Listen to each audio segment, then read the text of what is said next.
Why is it important that we have short-term storage of this glycogen, which is just simply a little bit modified glucose molecule, in the muscles and the liver?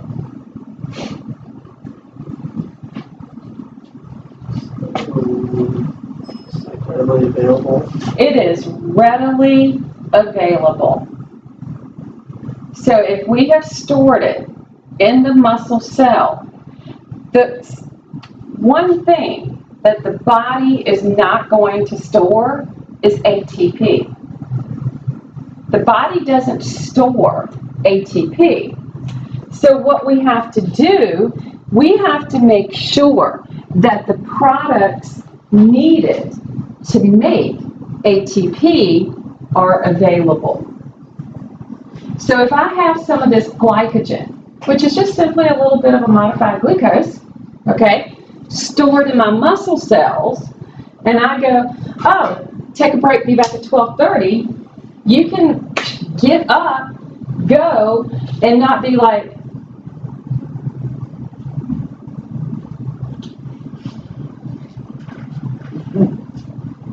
okay?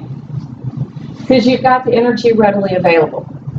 And the body cells, the muscle cells, are going to produce that ATP to make the actin and the myosin so that your muscles can contract, do their job, so you can get up and go out the door. But now wait a minute. What about the liver?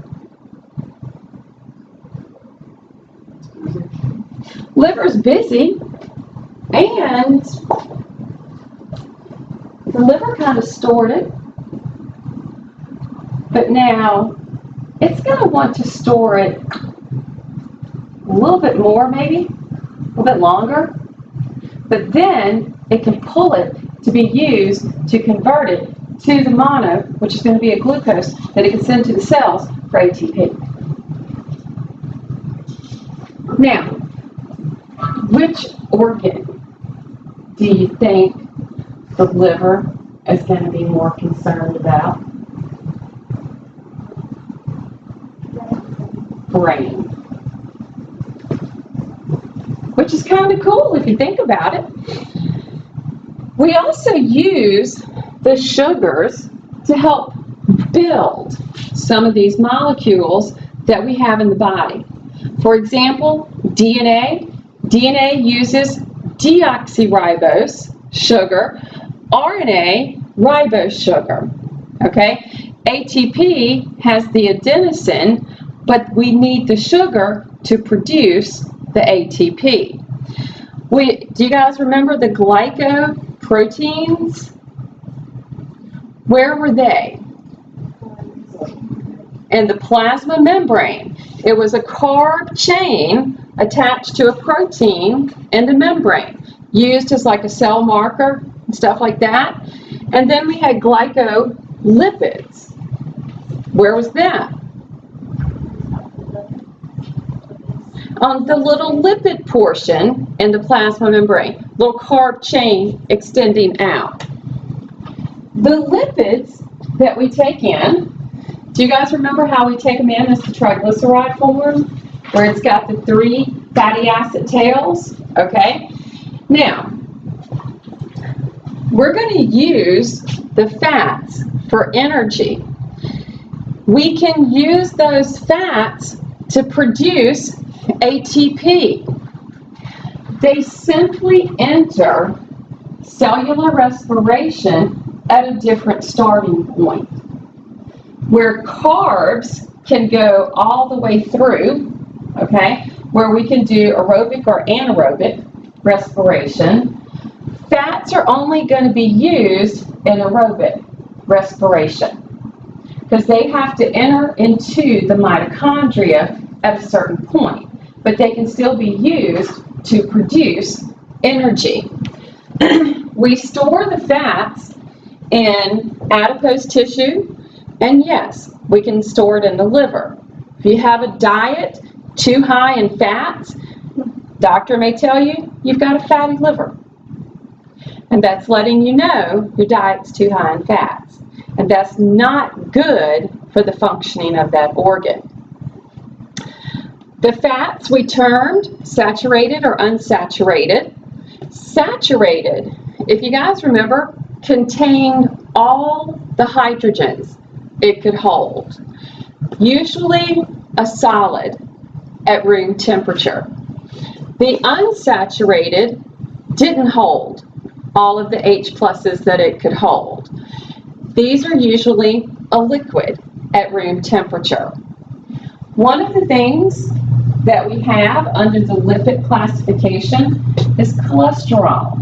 But I tried to explain when we talked about that, that's not necessarily bad, because cholesterol is the beginning molecule, it's the precursor molecule for certain hormones in the body. We use cholesterol as a part of the plasma membrane. When we think about cholesterol in our diet, we're looking or thinking about it being the bad stuff, right? People usually are like, oh, your cholesterol's too high, blah, blah, blah, blah, blah, okay? Modify your diet, hopefully that'll take care of it. But there is, however, situations where this is a genetic problem. No matter what your medication might be, no matter what your diet might be, your cholesterol can be extremely high. It's a very bad situation for people. We also have those little phospholipids. We need lipids from our diet to help make those, which are part of the plasma membranes. When we look at linoleic acids, these are essential fatty acids. The body needs them so that the body can break them down, and then we can use those fats to build up fats that are beneficial in the body. But because we have now said it is essential, the only way we get them is in our diet. Seeds, nuts, legumes, grains, green leaves. Certain foods will give us what we term the essential fatty acids. In the body, we're going to use these fats, okay? Like I said, we can use them to make ATP. I'm going to show you what happens. The excess can be stored. When it's stored, it serves as a cushion, okay? And then, one of the cool things about when it gets stored, in the proper amount in the body, when we store fat, it provides cushions around our internal organs, and that is needed, okay? But in high amounts, that can actually turn to be not too good for those internal organs. Cholesterol, we can either eat it or the body can make it. We need it for the plasma membranes. We need it for certain hormones that are in the body. And then we can modify it for the bile salts, which will help us to break down the fatty acids. When you get into part 2, when you cover the chapter where you're looking at blood, you're going to cover eicosanoids. Their job, biggest thing they do, is help with blood clotting. They're going to serve with inflammation, tissue repair, and they'll help a little bit with smooth muscle contraction. That means contraction of the organs of your body, like the intestines, the stomach. For the phospholipids, they are needed because that's the plasma membrane. Something else that becomes important for these fats. Do you have any idea what the myelin sheath is?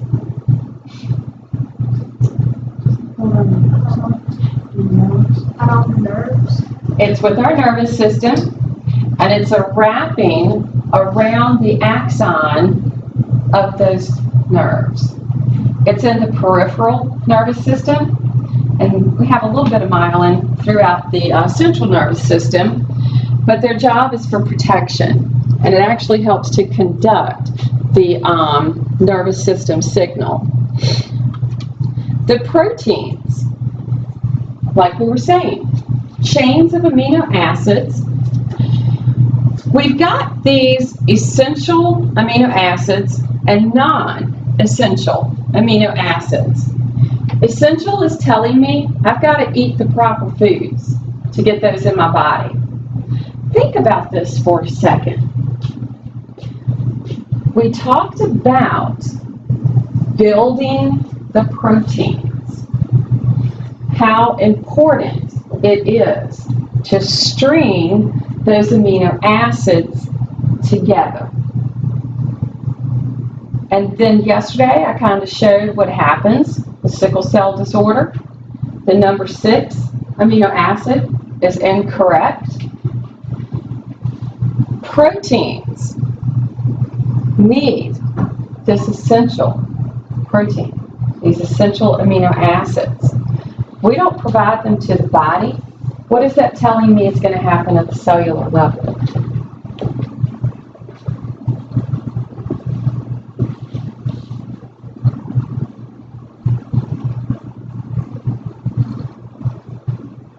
If I don't have a particular amino acid present that needs to be in that primary chain.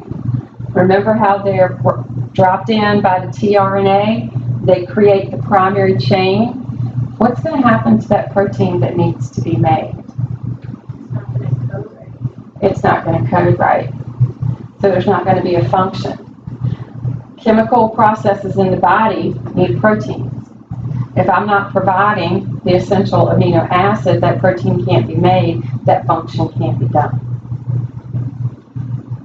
Does that make sense? The non-essential, the body can make.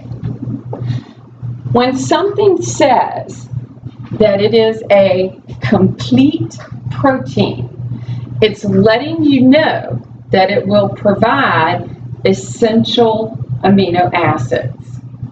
So like if you're reading a foodstuff and it says this is a complete protein, what they're trying to tell you, it will be providing essential amino acids.